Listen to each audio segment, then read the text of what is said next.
Welcome to Geek on Film with your hosts, Robbie Holmes and John Hosch.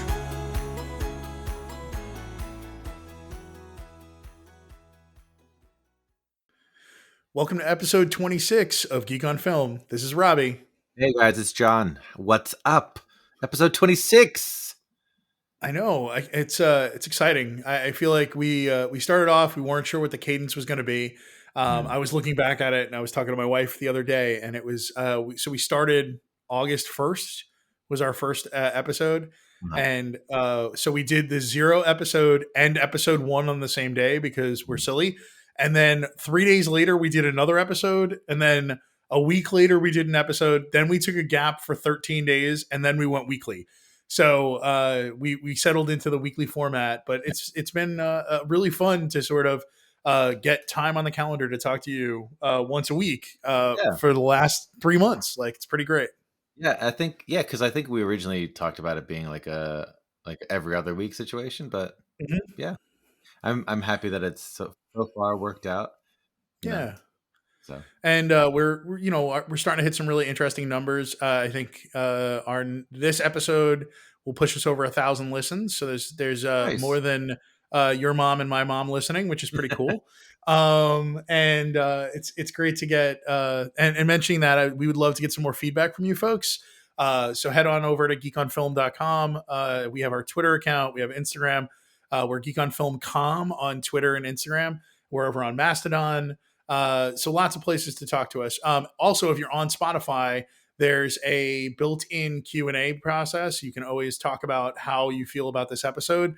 Awesome. And it comes directly to us as the creators. So with all that said, ratings and reviews. 5 stars is our favorite number. You should probably go do that. Yes. Even if you don't like us, write 5 stars and tell us terrible things. But 5 stars really helps us out and gets more people to pay attention to us. So I'm pretty pleased with Sugar on Top. Go help the geeks and give us some ratings and reviews. Love us. We want you to love us. But we're willing to take notes, really. So let's jump into some television that we watched this week. So I revisited our friends in What We Do in the Shadows.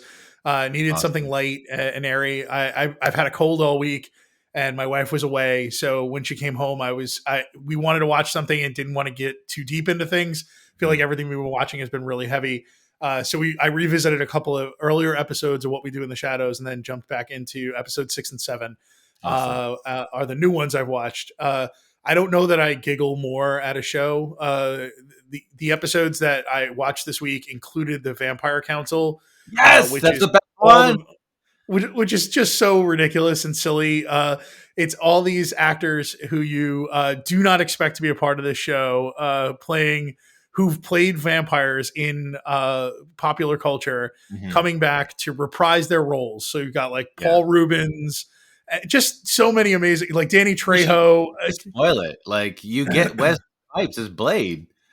You get Wesley Snipes on a Skype connection, which is even better. Like, he's so funny. But you get Taika and you get Jerome, the original vampires, right, from the movie. It's a blast. I don't know. There's very few shows that make me smile more than this show. So I feel like when I need a reprieve and I've had like a day, it's pretty easy to be like, I'm going to watch a 28-minute episode I'm just going to be grinning. By the end of it, my cheeks are going to hurt. It's true. It's so fun. We also, my wife and I are also like hometown people on Discovery. So on Discovery Plus. So it's a show that takes place in Laurel, Mississippi. They rebuild houses. So we watched a couple episodes of that this week. But what's amazing is we always have to remind people, like, we joke that we're like bougie people, but we really love those types of shows, and we really love home renovation. So much so that, like, when we bought our house, our mothers bought us a joint gift that was the pastel drawing of our house done by Aaron's company from Hometown. So we literally have like the Holmes estate on our wall done by the woman from the show, which is pretty unbelievable. That's cool. Nice. Yeah. You need to get like a sign in front of your house that like says the Holmes estate or the Holmes home. Yeah. Our backyard has, so we have a little tiny dog. He's never had a backyard. His name's Max. He's like 12 years old. So in the backyard, it says Max's, what is it? Max's yard. Yeah. So Max actually has a sign, like a granite sign that's in the backyard that is Max's. Awesome. Yeah, it's pretty fun. We need a Holmes Estate sign on the front of the house. Yeah. Let's jump over to the thing we watched together for sure. The Last of Us episode 2 has landed. So let's talk about that, John. Yeah, so this is, once again, this had a huge opening last week. Everyone is talking about it. This is the HBO the numbers were like 4.7 million. It's like second to House of the Dragon, I think. Yeah. Yeah, and this is the post-apocalyptic show based on the hit video game series that you get on PlayStation, where it's like not quite zombies, but kind of zombies, but it's a fungus based versus a viral kind of situation. This episode, they are really taking video game beats very seriously here.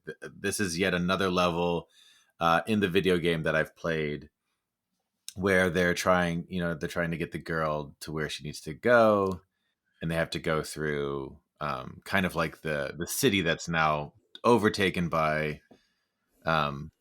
plants and banded, and there's a bunch of just people all like with gross fungus growing on them. The things that we learned in this episode are pretty cool, where you're learning that, like, if you step on a fungus like over here on the ground, like 3 miles away, like a fungal person will, or a clicker as they're called, can be alarmed and come after you and stuff like that. So that's based on all like real stuff that happens in our scary world that is nature. And we get like a really good look at what the clickers look like in this episode, because there's a bit of a clicker attack. I'm enjoying it. I'm not in love with Bella Ramsey yet, but I think this episode was definitely starting to. I was warming up to her for sure. Yeah, I think it's like, it's like we're taking the long road with her. I think, and I think that's purposeful. But it's it's a super solid show. I think the world building they're doing and the world that they're creating is the most interesting thing to me. But also the game is frustrating. So like revisiting it in a different medium, I'm like, oh yeah, I hated this level.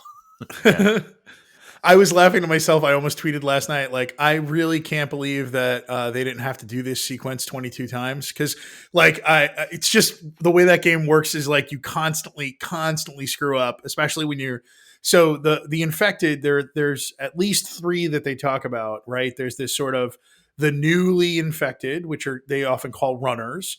And then there's like a hybrid, which is the first, like by the time you're getting closer to a year, they're starting to have this sort of echolocation, and they also are moving quickly, but they can still see. And then the group that we're talking about a lot is the clickers, which is like they've now lost all ability to see, but they 100% echolocate, but they are like really sort of maybe at the high point of their power, or at least the ones you've met so far. Right. And I think what's cool is they made the decision to go away from the idea that these all of this infection is done via spores. In the game, the characters wear gas masks a lot. And I think Pedro Pascal was like, no more masks. You get to see my beautiful face. On set, so. So what's interesting is I think the choices they're making that are deviating from the game are actually improving the storytelling ability for it to be a visual story.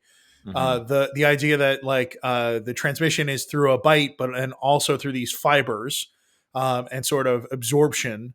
The idea that that the fungus is one large organism that can transmit information. We come across like a group of probably 300 or 400 infected who are all laying on the ground in the sun because there's nothing for them to do, but they are kind of moving in unison. Lazy, good for nothing. Yeah, lazy infected. But at some point, you see someone who's newly infected get killed, and then you see the fibers come up out of the ground, and now that actually transmits across to the main horde that something has gone on and there are people there. So now, like, 700 feet away, 800 feet away, around a corner, around a building, this group is activated and they come to life. And it's maybe one of the scariest moments I've seen in the show. So there's a lot of like really amazing moments, but seeing the horde activate and then like the mass of fungus and man coming all as like one thriving massive unit, it really does have that feeling of like these are all interconnected species. Like it doesn't feel like these are individuals, right? They have like one purpose, and it is to come and kill these people, and that's really scary. Yeah, there's something there. I mean, spoiler alert a little bit, but like one of I mean, it's only the second episode, but one of the characters that I really like, unfortunately, probably won't be seen in a further episode. Yeah.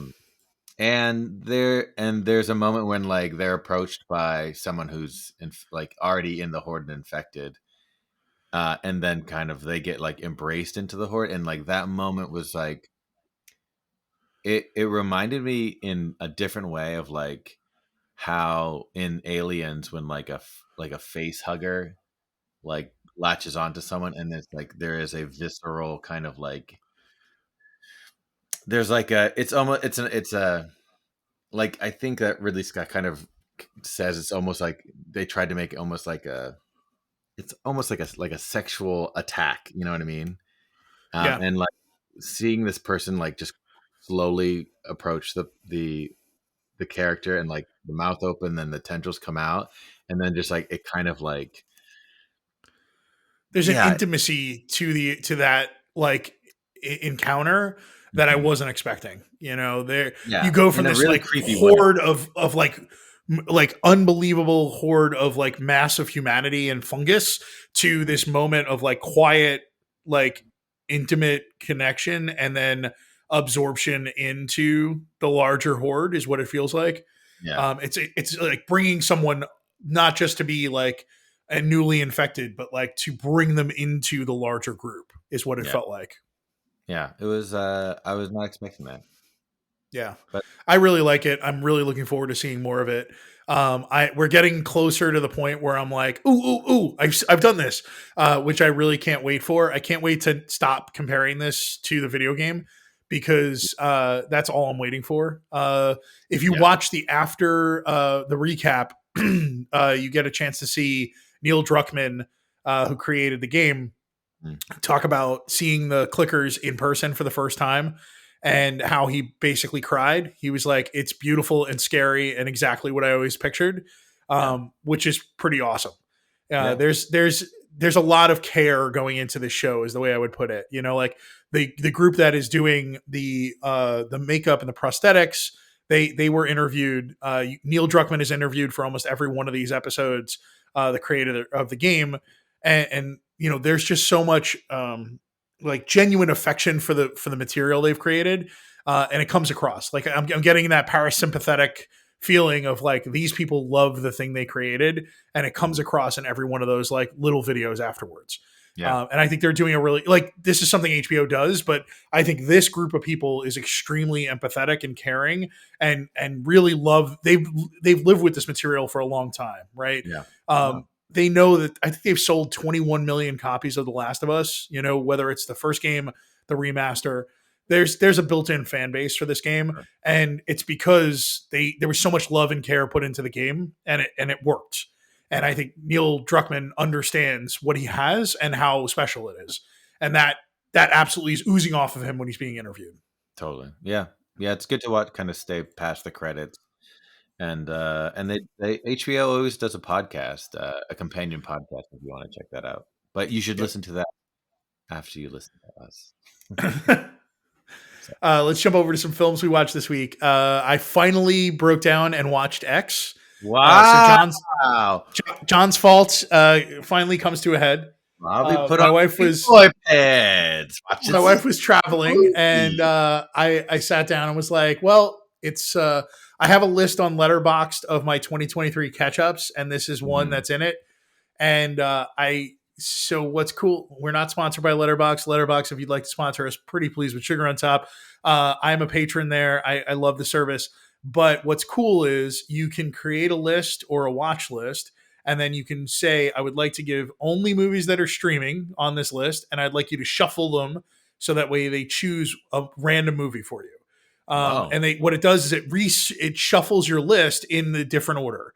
Uh-huh. So I shuffled, and X wasn't at the top, but it caught my eye. It was Mhm. right there, and I was like, I know it's available. It's on Showtime. It's on Shutter. Like, let me give it a try. And it was like the perfect time. It was like 2 o'clock in the afternoon, and I was like, well, it's not dark yet, But I will give the movie a lot of credit. It does a really great job of slow rolling the horror aspects. Yes. I think that people talk about like the waste of an hour in some of these like psychological thriller horror movies. Mhm. I never felt that. I think they did a really good job of like fleshing out, fleshing out the first portion of the movie, which is all about making the porno that's happening. The farmer's daughter. But Mhm. I think you spend time with all these characters. You get all these perspectives of like what they're getting out of being in this movie, why, Right. Yeah. and I think that really is something I liked about this. It doesn't play into the longer aspect of like in my opinion, the kills at all, but Mhm. it gives you a sympathy and an understanding of who the people are. And they're not just like paper versions of a character that you're okay with seeing killed. I Yeah, think it's not like just like body count fodder, I yeah. think. And I really like that. I think, there's a really fun moment where the group is sitting around talking about being in a porno or be shooting sex scenes and stuff like that. And Brittany Snow and Kid Cudi both have this like air about them that is like, I was given this. Like it Mhm. would be it would be terrible not to share this, right? Like Mhm. and I think that's really cool. Like it's a confidence that they have, but also like it's not I'm gonna make a lot of money. Like I'm going to use what I have to make money, but like there's something about Brittany Snow that just feels like I was born with all of this. Like, Mhm. why would I not share this with the world? Like, Right. people pay a lot of money to look like me. And I think there's some really every one of the characters has slightly different motivation for what they're doing. Yeah. Like, and I really like that. Like, it doesn't feel like there's no hive mind here of the players that are the kills. Mhm. And I think Kid Cudi's great in this movie. I think he has Yeah. a swagger and confidence that really is, but also like the fact that they're playing off the fact that he's a veteran, right? Like, Mhm. and Yep. that, the aspect of his character is that he's like unflappable, basically, right? Like, oorah, once a Marine, always a Marine. And I Yeah. think there's all of that plays into why these characters don't flinch, that why they're scared, so you get a little bit of a nice rounding of each of these characters before they're killed or before they become a larger part of this problem. Yeah, and I think that they set every character up like you're saying, so much so that I do think that like Pearl is a prequel to one of the characters in this movie, but I think that everyone is set up so well that like you could do a prequel for every single one of these characters about how they got to this farm. And I Yeah. would be very interested in all their stories. So yeah, the thing that I remember um a lot about the movie too is like there is that idea of isolation. Like there's a lot of shots where the screen is just full of like the landscape, and then the character that we're focusing on is like super tiny, like in the center, or they're moving from like one side of the screen to another. And I think that really plays in well with the idea of like the the the people that own the farm, like they are these it's an elderly couple and they're isolated, and like uh the woman doesn't want to be isolated. She wants to feel young and beautiful and wanted again. um so yeah, it's a really enjoyable movie, especially one in the genre that I like. And I can't wait for you to watch Pearl now. I will say I'm really impressed with the way the movie's shot. Hmm. Like you're talking about this aspect of like scope and isolation. There's an amazing shot with Mia Goth where she jumps in the lake Mhm. and she's wearing like a denim like Overalls.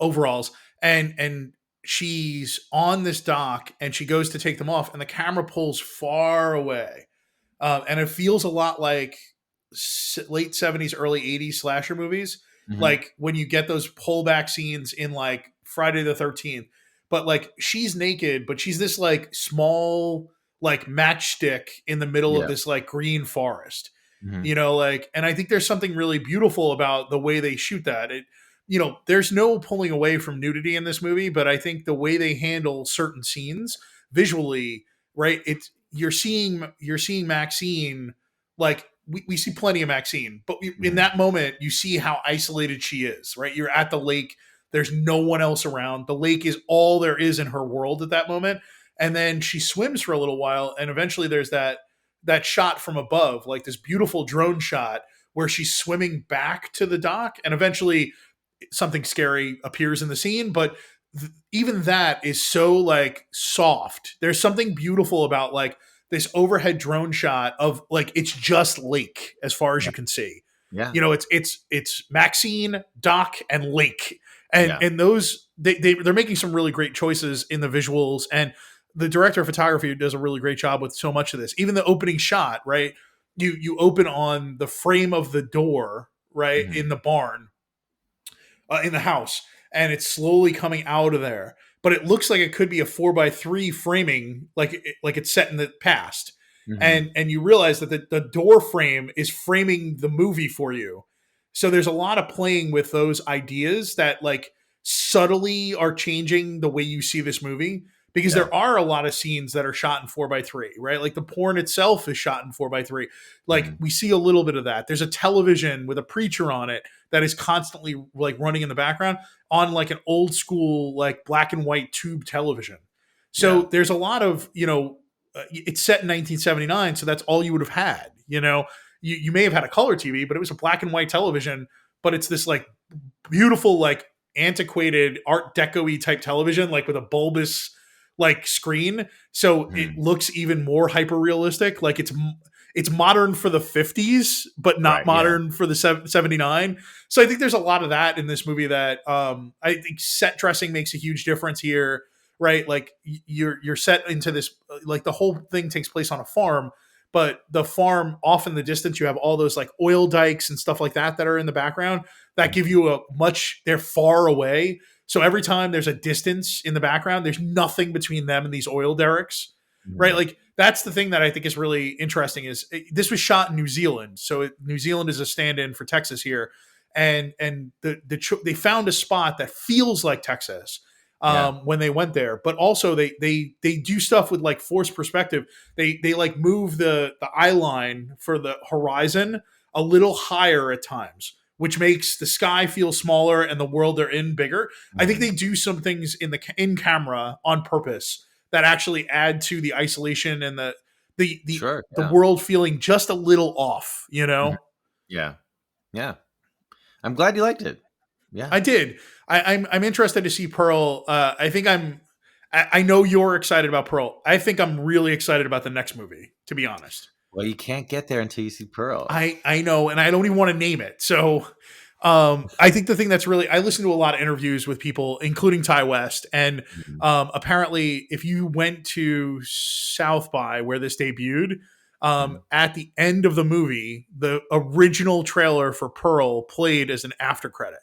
Mm. So no one Cool. even knew the movie was coming, but he had cut the trailer already. So if you were in the debut audience at Sundance or at South by, you sat in the audience, the whole thing runs, and at the very end, it cuts to the trailer of Pearl, and the audience like lost their mind. Like it was apparently one of the best like festival viewings for that, and Barbarian. I think are the two from last year that everybody talk about. Like when Mhm. Barbarian debuted at Toronto at TIFF, it was Mhm. nuts. But this one, everybody was like super on board with the film. And then there was no notice at all. And the screen cuts and up comes the Pearl trailer. And everybody was like, what the hell is going on? And like the audience was just, and Ty was there. So he got a chance to talk about it afterwards, which was really cool. Cool. And in the interview that I listened to, it's on the big picture. He even says like, yeah, what's your next film? And he's like, oh, I've already finished it. And he's like, Well, what do you mean? And it was the day before it was going, like the movie was going to be debuted at South by. So yeah, he was like, you can't put this out until afterwards. Like, so it's a really cool. There's a lot going on here that I think is really cool. Not just about the movie. I think Ty West is an interesting guy. The things he's been working on. So I'm interested to see more of this. The one standout I want to call out that we didn't get a chance to talk about is Martin Henderson, who plays Wayne, the guy who's like sort of funding the film. When Ty West talked about casting, people came in and he was like, everybody who came in to be cast was like smarmy and like a little slimy, trying to play like 70s porn guy. And he's like, Martin showed up and he was like, he had the energy of like high school football coach. Like he's like sort of like the cheerleader for getting everything accomplished and just solving problems. And he's like, he walked in knowing the character and he was like, I don't have to do anything. Right. Like I don't even have to convince you to play the character. He walked in the door like kind of perfect. But he read the script and understood who the character was. He wasn't slimy. He wasn't smarmy. He was sort of the guy who was like, I'm going to make some money. We're all going to be a team. Like, and that was the energy he came at the audition with. And so he talked about that and Jenna Ortega. He said like, you know, we're in the middle of something that is so super special, right? She's getting cast and everything. He's like, but she came to the table and she was game and she was ready to play. But also she asked a lot of like really interesting questions in the audition. And one thing he asked all of them was like, why do you want to be in this movie? And that was a big part of their auditions was like, can you play this character? But like, why do you want to be in this movie? You know, like he hadn't made anything in a long time and it's sort of a porn / horror movie, you know? And I think you of all people would really get a kick out of that interview. You should go listen to it over on The Big Picture. Cool. Switching gears now to, I think, something very different. I have not seen this one, but Robbie checked out Wendell and Wild on Netflix. Is I think this is kind of making a little bit of commotion in the awards circuit, but not as much as I think it should. But this is another definitely not as much as it should. Yeah, but this is a stop motion animation film that's on Netflix. Came out in around October or something, and you might recognize some of the names. There are some characters voiced by Mr. Keegan-Michael Key and Jordan Peele in this. Tell me about this.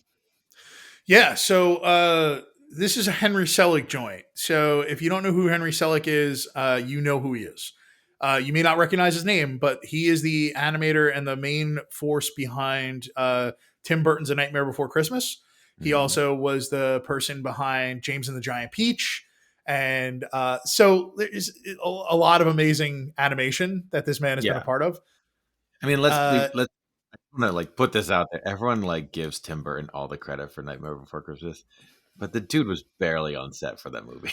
Let's just say that. He also did Coraline, Henry Selick. Like this is a creative monster, right? Like, so everything I understand about Selick is he tends to find a material that he wants to adapt, and then he will find an artist whose style he wants to use through the adaptation.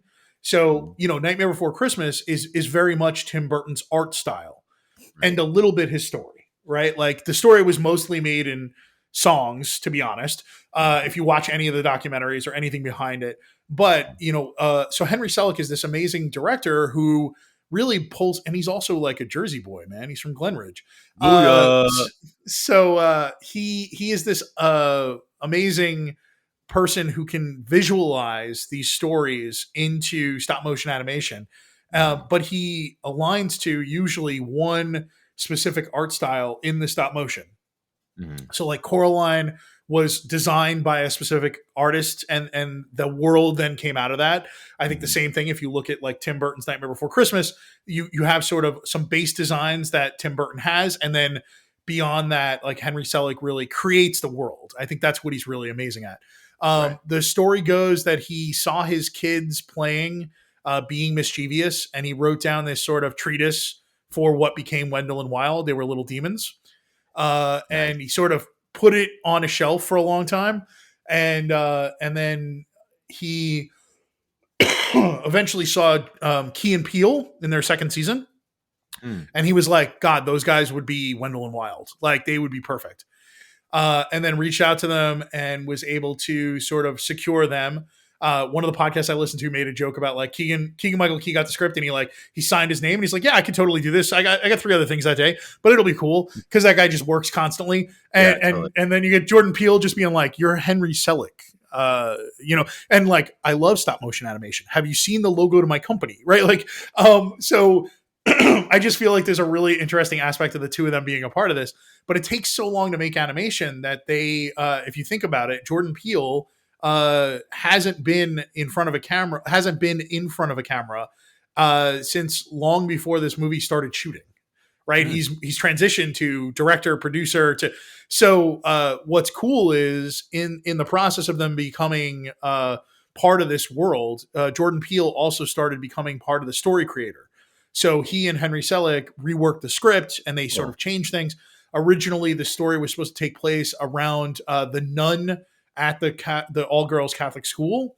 Mm-hmm. And he was like, the story should really revolve around the girl. Like, we want to bring in more children.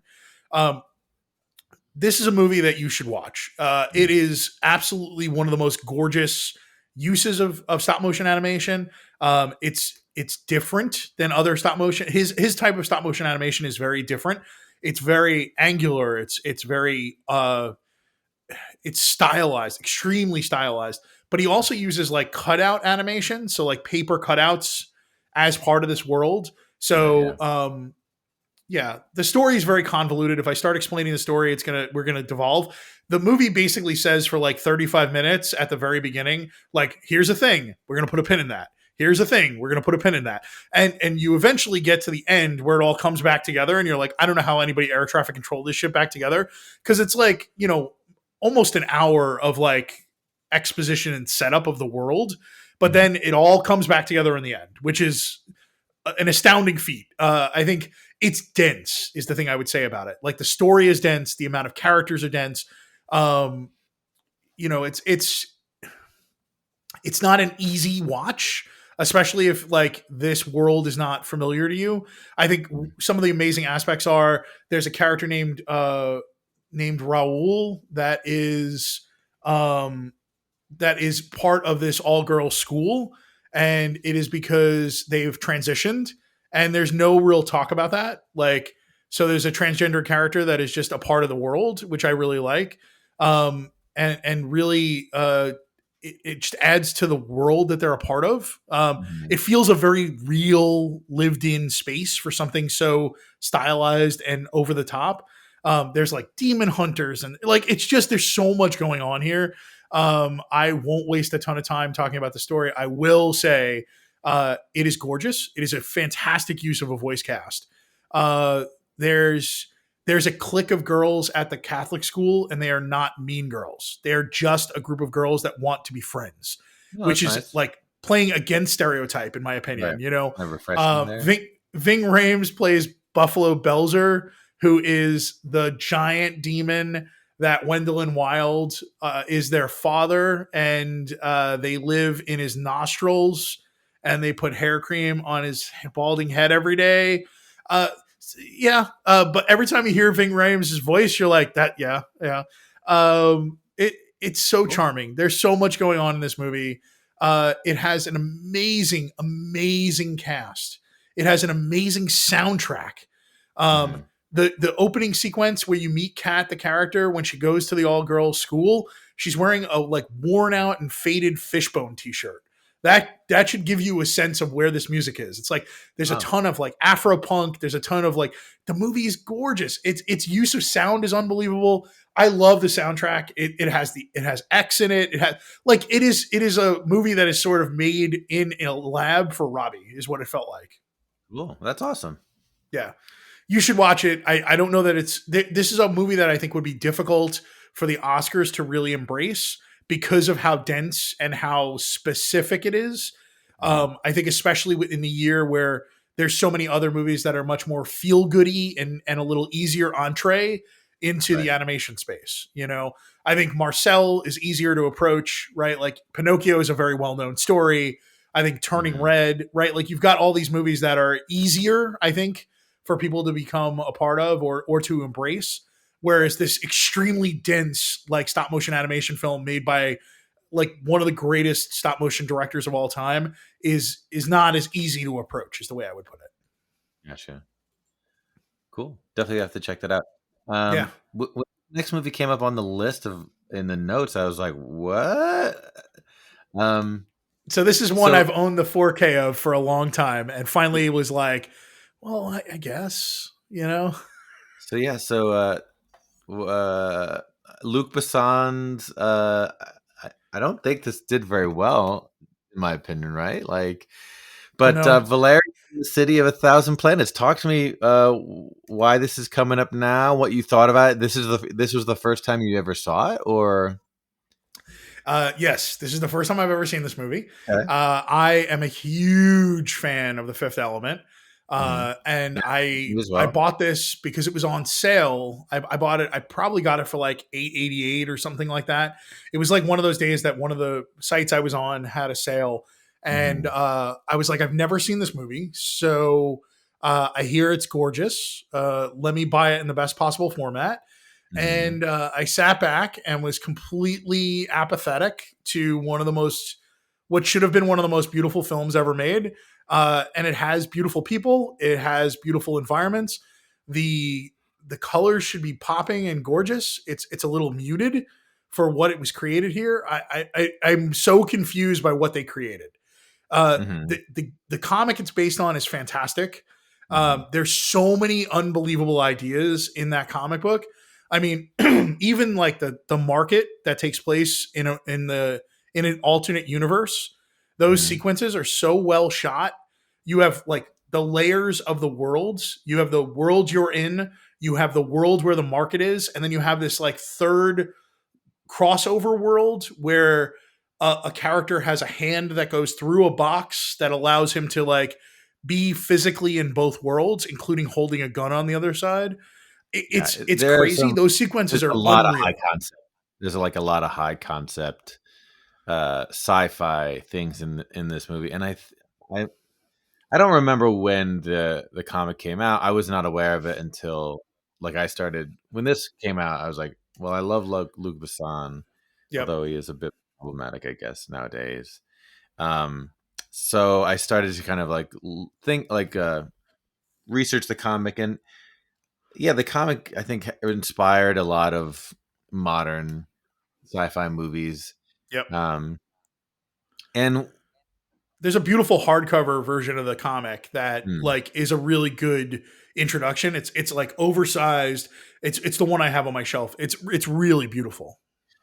I think for me, I would have loved this movie, and I think this movie honestly would have been much more successful if they just if they cast it differently. You're hitting on the thing I was going to say next. Like Dane DeHaan and Cara Delevingne have negative chemistry. Yes, they also just do not. Dane has done some amazing work. He is ill suited to be the swashbuckling rebel, like cop guy. He has like no gravitas. Yeah, they needed like a young Han Solo, like a young Harrison Ford. Yeah. And they got Norman Osborn from Amazing Spider-Man. Yeah. You know, like it's crazy. Like it's crazy how much that casting affected this movie. Yeah. I try not to, I mean, I try not to like blame actors too much, but I don't know. Maybe I'm not going to blame him. I'll blame the people who cast him. I think he was just miscast. I think and I think Cara Delevingne is one of the most beautiful women in working in film, and I think she has a lot to offer. I think the way the character was written is supposed to be this like standoffish, like I'm not impressed by Major Valerian, and that doesn't come across as charming or empathetic, and she has this natural aloofness because of her like model-esque beauty that it just hurts every scene they're in together. There are a couple of moments where she smiles at him where I'm like, maybe, but it really, it's not a movie that I think effectively cast except for one character. And I think that's Rihanna. I think Rihanna as Bubble was a really inspired casting. I think it was the thing she gets to do as that character is pretty awesome. But I also don't think the character is the most evolved way to tell that story. Um, Mm-hmm. but I love what they did with Bubble as a character. I think Rihanna was, you can't take your eyes off of her, right? Like this is one of those moments where you're like, Rihanna has that it factor, and boy, does it come through in this. Like the Yeah. ability to like showcase her ability to entertain, to seduce you with her eyes, with her singing. Like she's fantastic in this movie. Yeah, it was a real. I was really kind of really looking forward to this movie, and really sad when it came out because there's so much going for it. Yeah. Like it's like there's some high thinking sci-fi in it. There's some Yep. fun like lowbrow stuff. There's and all the designs of all the creatures and the aliens are really amazing. Yeah. The suits that they wear like are really cool. It's like it literally is just like if I can't get behind the avatar of the story that I'm supposed to like want to be, you know what I mean? Yep. Like if I can't get behind Dane DeHaan, I was like, this sucks. I'm sorry. You I know? will say there's some really good things about this movie, right? The Yeah. movie opens up with the idea of like a a space platform where one country connects to another, right? So it's set in the 70s, and you get this like 4x3 grainy, and the whole thing is soundtrack to Ground Control to Major Tom by David Bowie. Mhm. And what's amazing, especially watching it the way I did, is all that grainy footage is 4x3 in the center of the screen, and the music is very like mono. It's coming out on both left and right, but it's flat and very mono. And Mhm. then when it transitions to 2020, where we move towards the future, the image slowly pans from 4x3 to full 16:9, That's and cool. as it does, it goes from mono to Dolby Atmos. So you get this like this expansion of the sound. It like evolves around you. Like it feels like a wave of sound is crashing through you and around you. It's one of the coolest effects I've had happen in my home in a long time. Mm. That's cool. Um, Not like you can put a lot of you can't like there's I was just looking through that scrolling through some of the trivia on IMDb, which is like some of the stuff's totally made up. It's just like Wikipedia. Yeah. But I think I remember this one kind of being talked about is like um this is like a like France funds movies like some other countries that but America doesn't. I think this is and they say that this was biggest the most expensive movie France ever made. Mhm. So 180 million or something like that. The, There are it sequences of animated like CGI'd characters that are some of the most beautiful things I've ever seen on camera. yeah, totally. Um, the planet with the pearls and the replicator, like that world of, I forget what it's called, like Mew, Mm-hmm. um, is unbelievably beautiful, and it's so sad. The other thing I mentioned is like I don't think they did a really good job. I feel like they didn't do a great job with the HDR on this movie. You have this gorgeous film shot by Luc Besson. The colors should be like vibrating off the screen. There's so Mm-hmm. much color, and the 4K I have, it was so muted. It should have But been electric. It should have been, and it doesn't come across that way. Like mhm, you get beauty, but it's subtle and muted, and I don't think that's what this comic is trying to tell you. So I think the color grading they went through at the end doesn't really match the movie they could have created. They could take right, another pass on the color grading on this movie and make the movie more beautiful. And right, that I don't say that kind of stuff very often. Like this is a movie where I think, boy, another pass would and a re-release of this movie would be good. To be hmm honest, it's not a wow, good movie, and I would very happily buy another version of this if right. it was better color graded. Well, they're gonna what are they gonna CGI Dane DeHaan out of it? Because that's how I'll watch it. I wasn't being mean, John. I was being real. Yeah, I know. Talk to me about you've talked about this filmmaker before, but you've just watched Cha Cha Real Smooth on Apple TV. Talk Yeah, to me Cha about. Cha Real Smooth was a indie darling that is the second film of Cooper Raiff, who made Shithouse. This is a movie where he wrote a story around Uh, so he writes sort of semi autobiographical movies, is what it feels like. He acts in his own movies, he directs and he writes. Mm-hmm. And that is a tough road to hoe. But he also writes characters that are empathetic kind of assholes. He doesn't just put his character on a pedestal, which I really like. Mm-hmm. In this movie, he wrote the story of a postgraduate young man who has gone home, who doesn't really have a life or career yet, and he's living at home. He's sleeping in his his younger brother's room, and he finds his way to going to and taking his brother to bat mitzvahs, and so that his mother gives him lets him take his brother to a bat Mm-hmm. mitzvah because she is has had a something has happened previous to us meeting her, and that's Leslie Mann playing his mom, and Cool. she's amazing. Love. She's unbelievable in this movie, Nice. and she may be bipolar or might be manic depressive. I forget what it was. Mm-hmm. She has some mental instability and is at times has some issues, and apparently had an issue before this movie with one of the parents of the child who's having the bat mitzvah.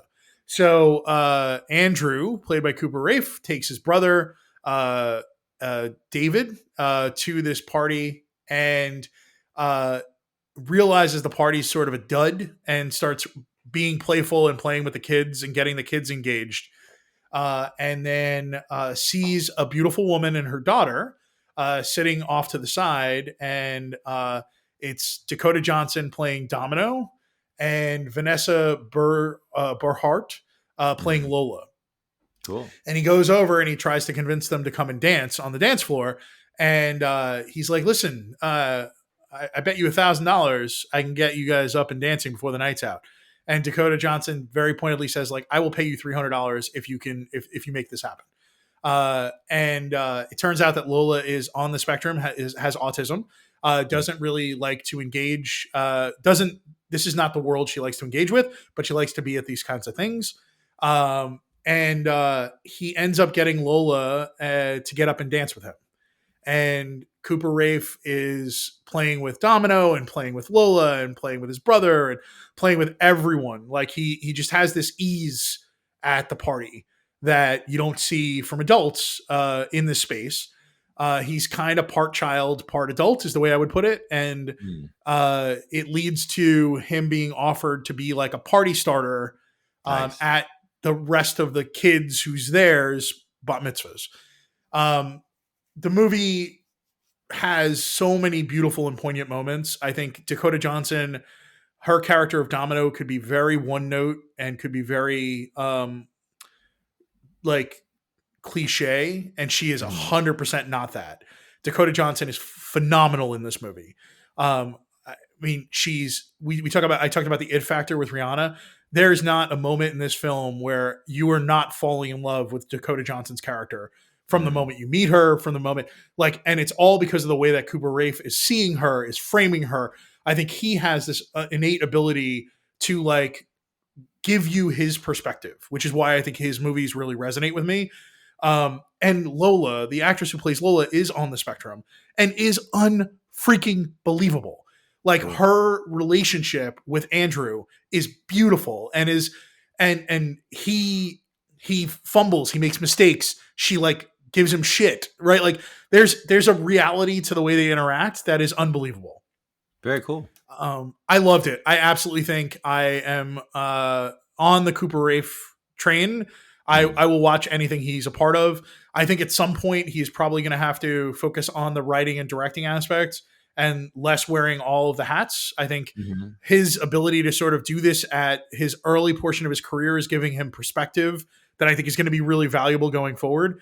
But I think Right. at some point he will either act in other people's films or he will focus on writing and directing, is my guess. But Yeah. I don't want him to stop making these films. These Mm. are intimate, like slice of life adult films about, you know, people growing and changing at different aspects of where they are in their life. Shithouse was him playing a character that was sort of sad and broken and wanted to go home from college. And I think that is like a story a lot of people could align to. This is a Right. story of like a person who's finished college and is like adrift, doesn't know what they're going to do next, falls into this world of becoming a party like starter, and it, his movies are really sort of heartbreaking.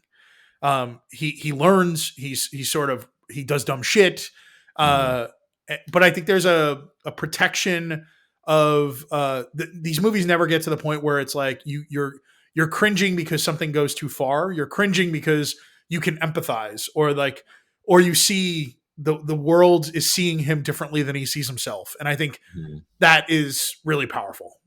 Cool. Yeah, Nice. I loved it. I absolutely. It's on Apple TV Plus right now. They acquired it, I think, coming out of South by last year, and it's been on Apple TV Plus for a while. So even if you don't have a piece of the hardware, you can absolutely install the app, and it's worth it. Yeah. Cool. One last movie before we get into our main review. So Puss in Boots: The Last Wish is now available to rent or own on streaming services, and it's still in theaters. And this movie's awesome. I'm just gonna say that right away. I Of all the characters that have come out of the whole Shrek franchise, this is my favorite. When he first appeared, when Antonio Banderas first appeared as Puss in Boots, I don't remember what Shrek it was. I was like, this is the best thing ever. What a like a superb joining of a character and a voice. Um, so you could just close your eyes and watch this movie and listen to this movie and just like listen to the dulcet tones of Antonio Banderas speaking, and you'd be super happy. But the movie's really great. It's a really great story about kind of mortality and living your life to the fullest. What happens is, Puss in Boots is he's a carefree, swashbuckling adventurer, and he has wasted all his. He's on his ninth life as a cat, so he's been told that he has to take it easy and not do anything dangerous, and he can't adventure anymore, and it kind of sucks the life out of him. So then he hears of the wishing, like the wishing star, um, and he goes on an adventure to get the wishing star to wish his nine lives back. And he meets some really great characters. The voice cast for this is really really great. Besides Antonio Banderas as Puss in Boots, you have Selma Hayek returning as Kitty Softpaws. Um, she was in the first Puss in Boots movie, and they have such a good rapport together. And you've got Harvey Guerin, who is from you'll know him from What We Do in the Shadows. He plays Perito. And he's this cute little Chihuahua who's pretending to be a cat. When you Oh meet him, yeah. you've got Oh, on the Florence. Salma Hayek thing, I listened to a podcast that was talking to, I think it might have been the director of the movie, and he Mhm. directed them separately. And Salma would say things like, "Oh no, that's not how Antonio would do that," and like so she could absolutely. She did like a full Antonio Banderas version of the film for the Amazing. director most of the time. So like she would know how to react and she would know how he would ad lib. So like Right. there were things in the script where like she would do it on script and then she would be like, "This is what Antonio's probably going to do." So they know each other so well that Yeah. I'm glad to hear that that is an aspect of what came through in the movie. Oh, totally. Yeah.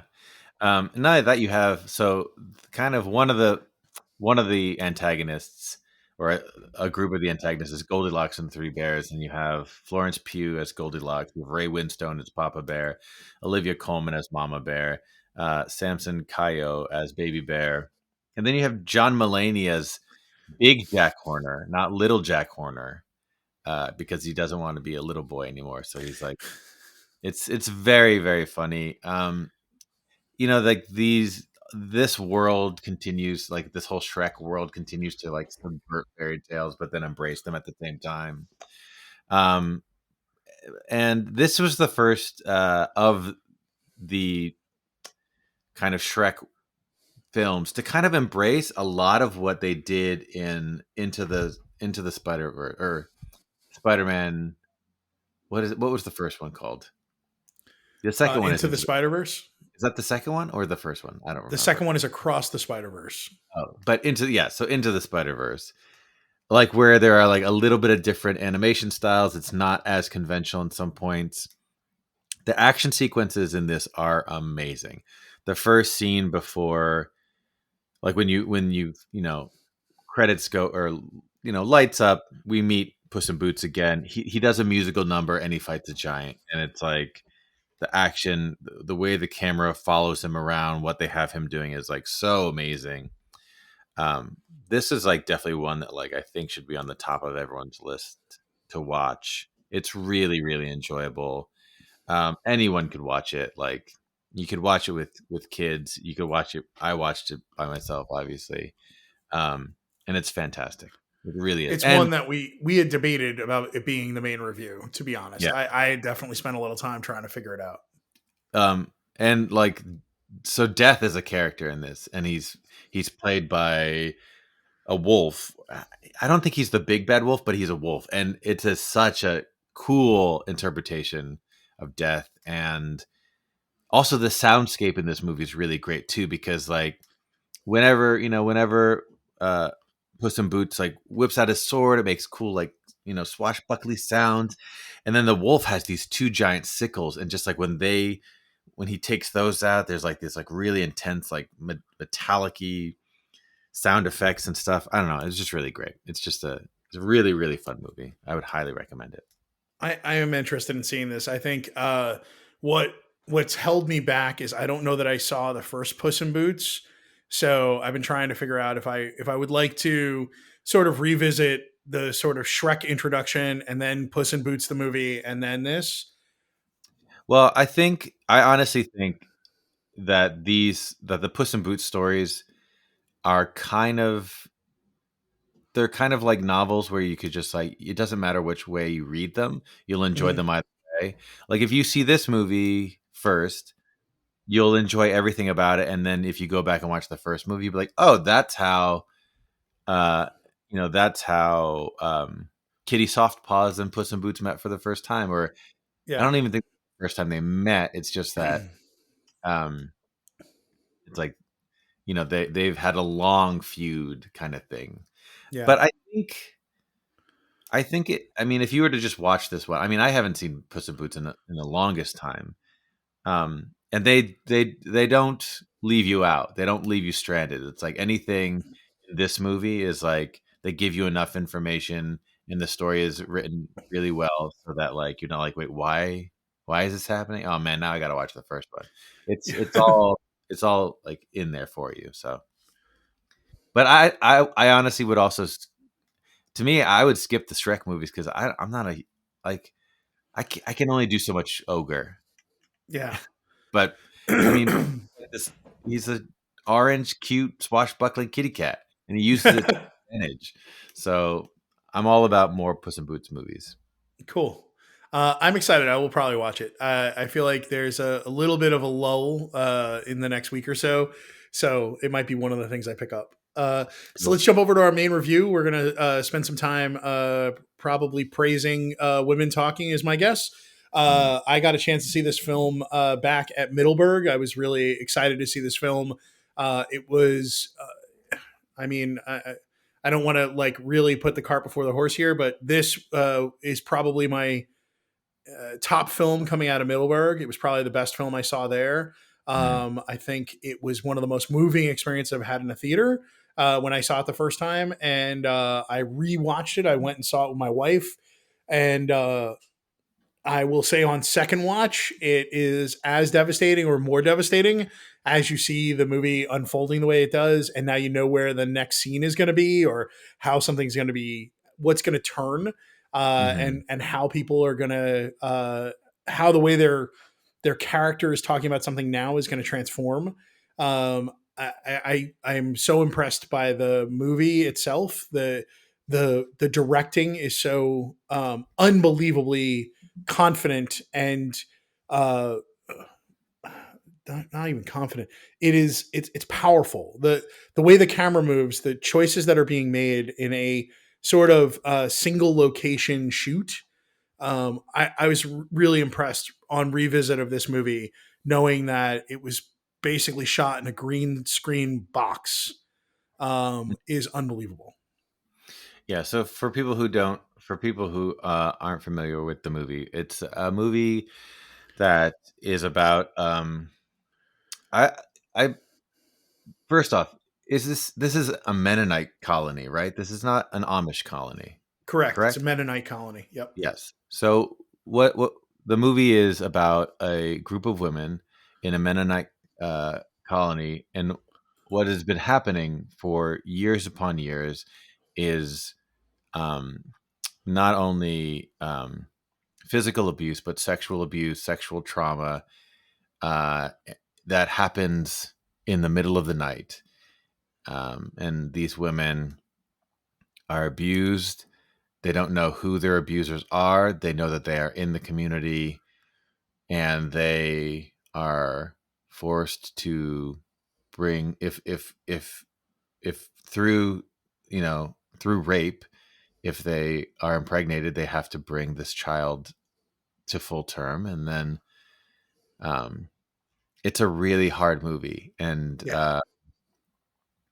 and what happens is uh, one of the attackers is found out. So all the men kind of go into the city to kind of deal with that situation, and all the women are left with just the women and the children. And what happens is a group of the women get together in a barn to talk about what they're going to do. Are they going to do nothing? Are they going to stay and fight, or are they going to leave? And Yeah. for the most part, that's Mm, what the movie's about. It's kind of like Well, it has two phases at the beginning. One is there's a dialogue, there's sort of a narration that these women did not know how to read or write, but that day mhm, they learned how to vote. yes, So it was the three choices that John just laid out, and then it came down to two of the choices were tied, which was stay and fight or leave. hmm, So three representative families were brought together to make the final decision for the entire colony of where they should go, whether they should stay and fight or whether they hmm, should leave. And each of them is representing these three families. There's like multiple generations, which is really nice about that. You get yes, like yeah, grandmother, mother, granddaughter, right? Like you get a hmm, couple of families that are sort of the anchor, I feel like, of this community. or maybe just the biggest families too. Yeah, Uh, maybe. like with the most lineage, maybe. I'm not sure, Yeah, but they definitely there's a lot of them in the room, and they all get to say. yeah. Uh, this movie is super hard to watch, but super moving. I think the most frustrating thing as an outsider watching this movie is like, why the fuck do places like this still exist? And Yeah. it's really like it's hard to say because you're like, well, everyone has right to religious freedoms and Hmm. things like that. It's super it's terrible if like that things like this exist. And I know this is based on a novel. I don't know like do you have any idea like if this is like common practice in the Mennonite uh So I think if you world look at the or Wikipedia page for the book, there's a bunch of links off to articles that are references that I think were articles written about some of the things that were happening Mhm, in that world. So it is I believe it is fictitious novel, maybe based in reality and based mhm, on some truths.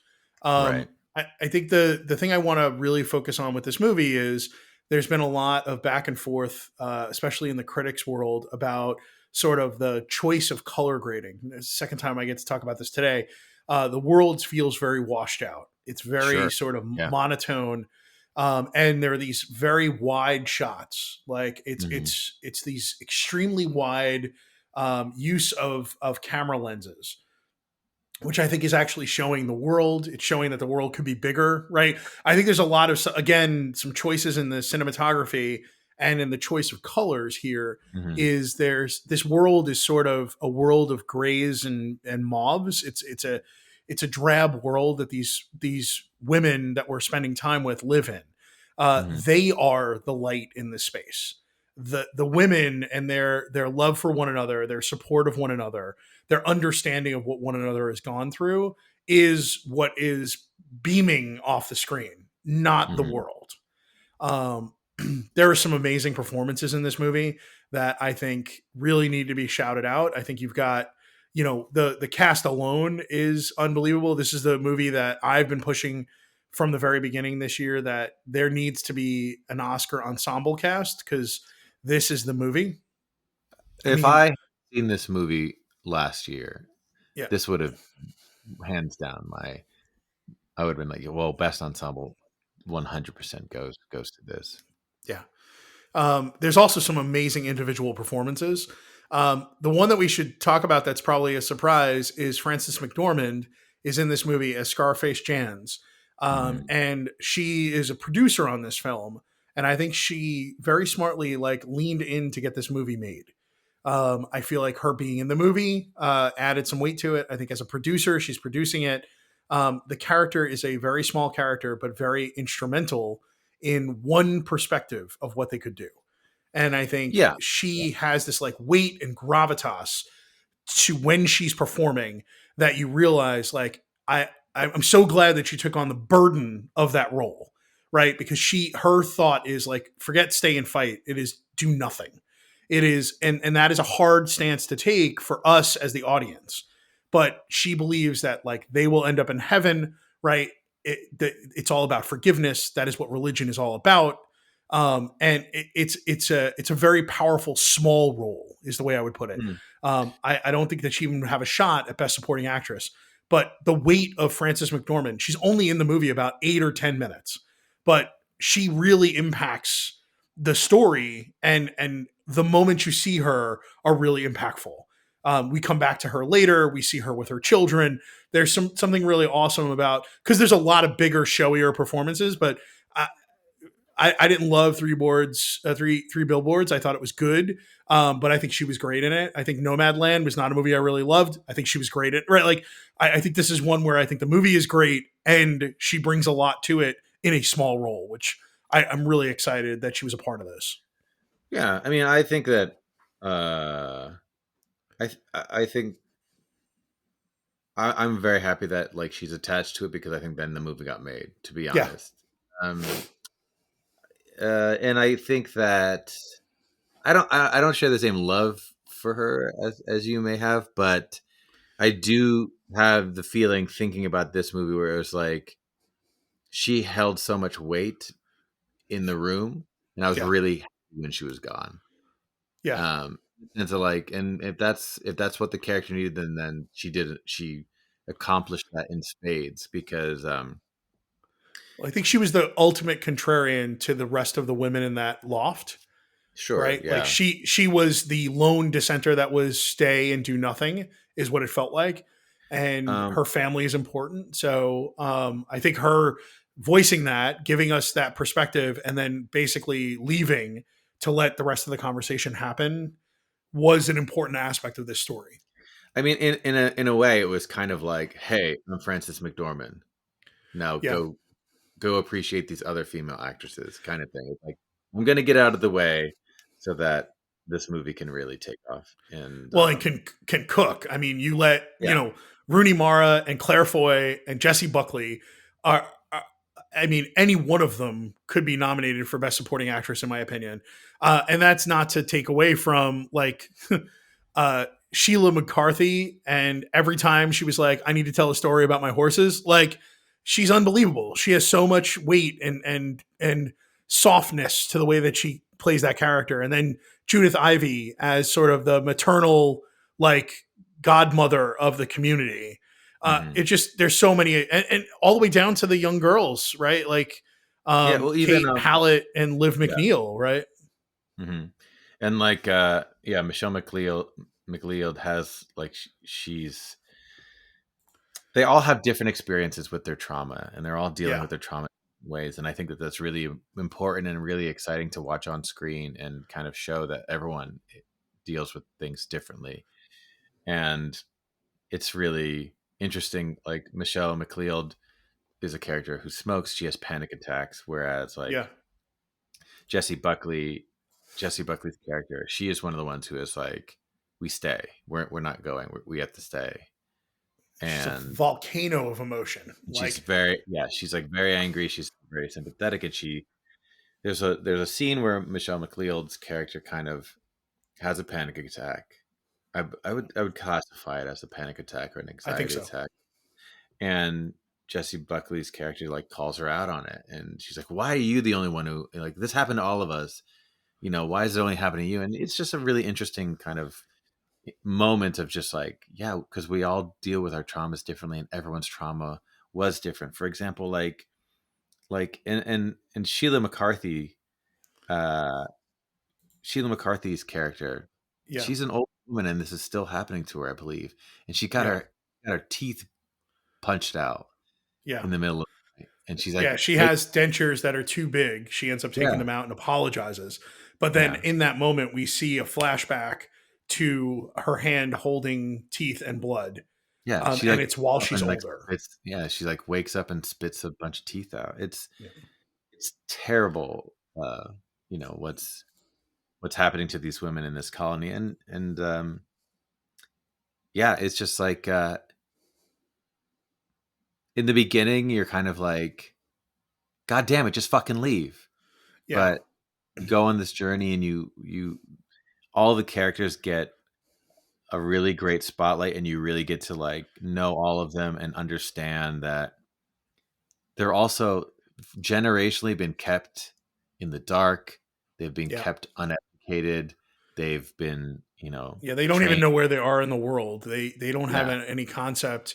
So at one point they're like, we don't know where we would go, and we haven't talked about him up to this point. But August, played by Ben Winshaw, is he's there to take notes. He's a teacher of the children whose family was excommunicated because his mother had thoughts and voiced them about what the world should be like and how the Mm. colony should be run, and they got excommunicated. And Ben Winshaw went to college and came back to be a teacher for the children, in this case for Well, the for the boys. boys. Yeah. Yeah. Yeah. And there's a great moment where somebody says like, we don't know where we would go. And he's like, well, I can get you a map of the world. I can also get you a map of this area. And there's a moment of like revelation where like they could learn that it wasn't even in their mind that they could have access to something like this. Mhm. And it was an interesting moment, I felt like, where August's character is basically shoving them very cautiously towards the leave position through the whole Mhm. movie. And this is one of those like moments where he's like, but you, I can help. Like, Mhm. and I think there's a subtleness to the way he describes it, which is like supporting the leave aspect, is what it feels like to me. Yeah. And I really like I was like, wow, when we talk about this movie, I really want to talk about Ben Winshaw and his character, but I don't want to like focus on him because like we're also like two cis males and Yeah. talking about a movie about women. But I do want to give credit where credit's due. Like his performance is moving, It's beautiful. Yeah. and he's also for the he is also the only man who gets uh FaceTime in the movie in a sense. Like when there are flashbacks, when they talk about the men of the colony, they're never shown like in full screen. Like they're either Yeah. about, or you see like the image of them, which is like kind of like the long button down shirt underneath the overalls and the hat. You see them at a distance. You see them in the darkness. And I think that was really, really smart choice not to kind of humanize the men Yeah. because they haven't humanized these women in forever, I really want to talk about the three women who sort of the movie revolves around mostly. You've got Rooney Mara's character Ona, Claire Foy's Salome, and Jesse Buckley's Marich. Mhm. I think there's an interesting aspect of like Rooney Mara is pregnant from an attack, wants to leave, does not want her Yeah. child to be born here, Yeah. but I think is open to the conversation. Claire Foy's character is unwilling to leave, but also would like to stand her ground and declares that she will become a murderer if anyone Yeah. touches her children again. Because Um, her daughter is the one that was being attacked, I believe, right? And then they I believe so. discovered her attacker. So she is just like livid. And she, yeah. All right, and continue And on. a little side note on her character: at one point, her daughter is sick; she has an infection and has antibiotics, and they're surprised. And her Mhm. mother says she walked with her on her back for a day and a half to the clinic. So Yeah, like a that's free clinic. the power of her character. Yeah. Yeah, it's incredible. The She third character is Jesse Buckley's character, right? And she Mhm. is much more about like we stay and we eventually make it into heaven, and this is the life we live, Yeah. and it's the only life we have, and she's afraid of change is what it feels like, and she's also afraid of the implications of leaving. Yeah, and And she I wants think, to forgive them, yeah, I yeah. believe. No, she wants to forgive them, I believe, right? I think she accepts that for giving them forgiveness will be the right path based on the life and the teaching she's been a part of. She Mhm. can't, but she's so angry. There's so much anger in her in that stance. It's amazing how much closer I think her and Claire Foy are Mhm. than they acknowledge at the beginning. But she is defensive in her stance almost always, protecting herself in this sort of like hard edge all the time. Yeah. And I think each one of them goes through this journey where Ona, Rooney Mara's character, is obviously loved by August, and he's been in love with her since they were children, and they have these beautiful and small and intimate moments that I Mhm. think really help you see who Ona is, and also that there are men in this colony that are like August. Not many of them, but there's an Mhm. August, right? They've been exposed to what a good man could be like. And Ona, I think, has this sort of like hope in her that it's possible to live a better life. That's what it feels like. So there's like hope, there's anger, and then there's sort of like resignation, right? Like the three of them are playing sort of these three high level characters, in my opinion, for the story that they're telling. And I think Claire Foy's character goes on this really amazing revelation where she starts to acknowledge everyone else's like experiences, and then she has a moment near the end with August that I think shows that she isn't as down the rabbit hole of hate and murder as you imagine. And Mhm. she has a soft moment with August, which I think is really important. And then Jesse Buckley's character goes through this amazing transformation of like, I don't even want to have this conversation to I'm angry at all of you for not just sucking it up and dealing with this yourself. And then the final revelation of like, I can't abide this. Like we need to have the ability to like have our children be safe, live our lives, and be like and be educated and move forward. You know, Yeah. like there's an amazing transformation that each one of these three main women that I think are the main characters we spend a lot of time with in the movie. I Yeah. was so moved by all of their performances. Like I come back to I think Jesse Buckley's ability to sort of simmer and then explode and then be broken and emotional really kills me. And I think she's amazing in this movie. Yeah. You really, really go on a journey with every one of these characters. Yeah. And some of them you don't like at the end, but my God, when you like realize what they've been through, and I think that's all portrayed really well on screen, and they express like like even in a lot of times not in words, like what they've been through. It's just so great. Like all the praise and love to Sarah Polley for directing this movie. Also, Yeah. she wrote the screenplay with Miriam Toews Toes. Yeah. It's the woman who wrote the original novel, I believe. Oh, right. Um, so yeah, like and when you're watching this movie, it takes place mostly in a barn, which I think is helpful for everyone watching. Is like just sit Yeah. and listen to this story. Yeah. To me, this has like a vibe of like, I don't know, maybe when The Crucible first came out, you Yeah. know, as a play and then a movie, or like To Kill a Mockingbird, or like some of these kind of, Somebody compared it to 12 Angry Men, which I think yes, is a yeah, really interesting one, right? yeah. Like, But I think it's like it's one of those like benchmark moments where you're like, this is something that everyone should experience. Like, I would love them for this. I would love this to be brought to a stage where you're like, like you're like the energy exchange between like a live yeah. cast in this play, um, and just like kind of holding space for that I think would be amazing. So it's a really important film. I think it's like you can't just sit back and watch this film. Like, you have to like invest and you have to like be ready for it. But Yeah. you get a lot, you get so much more out of it than what you put in by just sit there and be open to it. Yeah.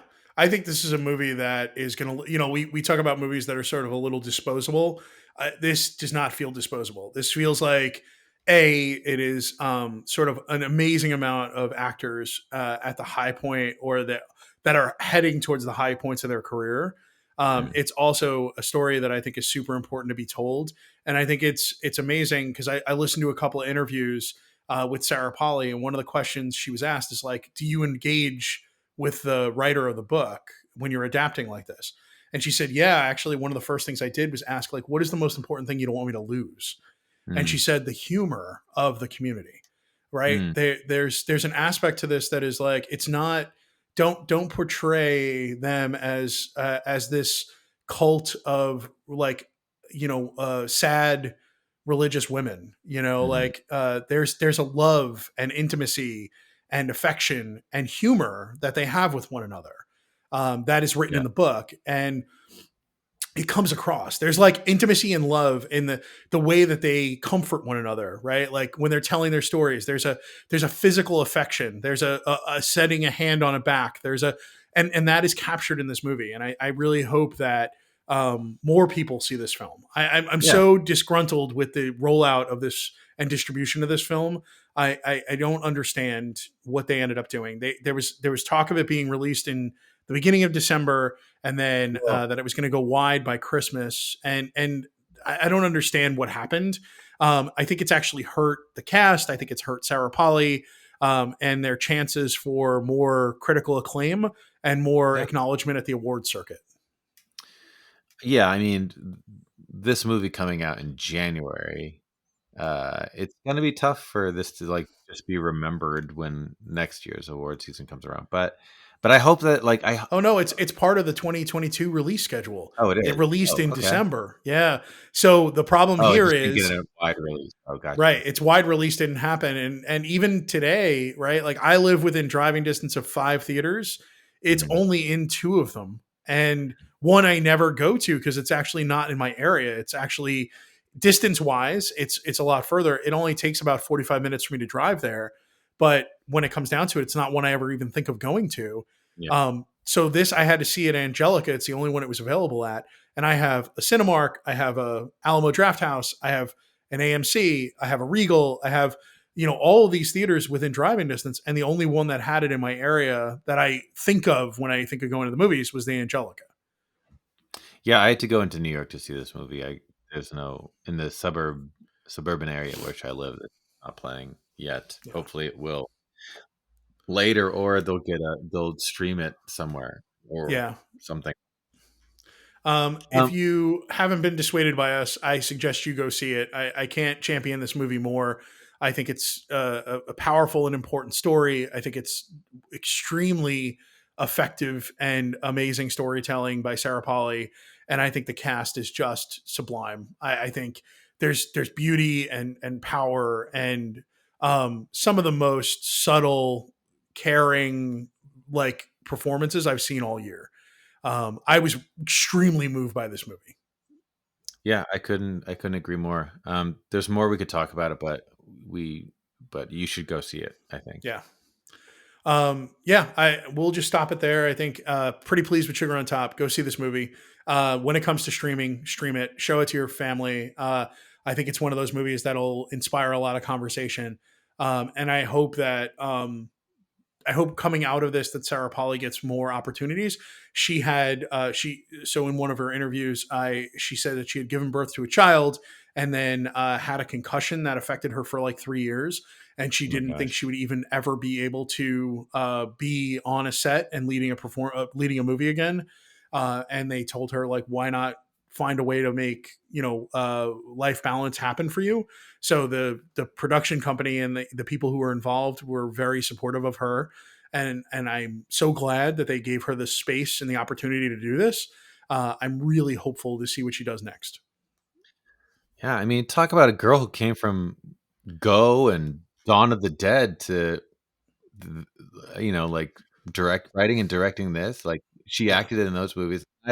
I really liked her as an actress. I think she's still probably, I'm sure, is still continues to be a great actress. But my gosh, it's so nice when like you're like, oh my gosh, you have a vision, and yeah. I want to support your. And And she went off and did a bunch of writing while she was on her hiatus, and also yeah, directed and wrote some television. So mhm, I think you can feel there's a honing of her craft in the time since the last film she made, and I can only imagine that the next film will be also pretty astounding. I hope that she gets the time to and the support to be the director that she is, because when given the time, she can make an amazing film, and that's really my takeaway from this film. I'm so in awe of what was accomplished and the performances of everyone involved. yeah, agreed. And on that note, Yeah, it's we been have to figure out what we're doing next week, but John and I are going to attend the virtual Sundance next weekend. So we'll get a chance to see, I think it's 8 of the feature award winning films. mhm.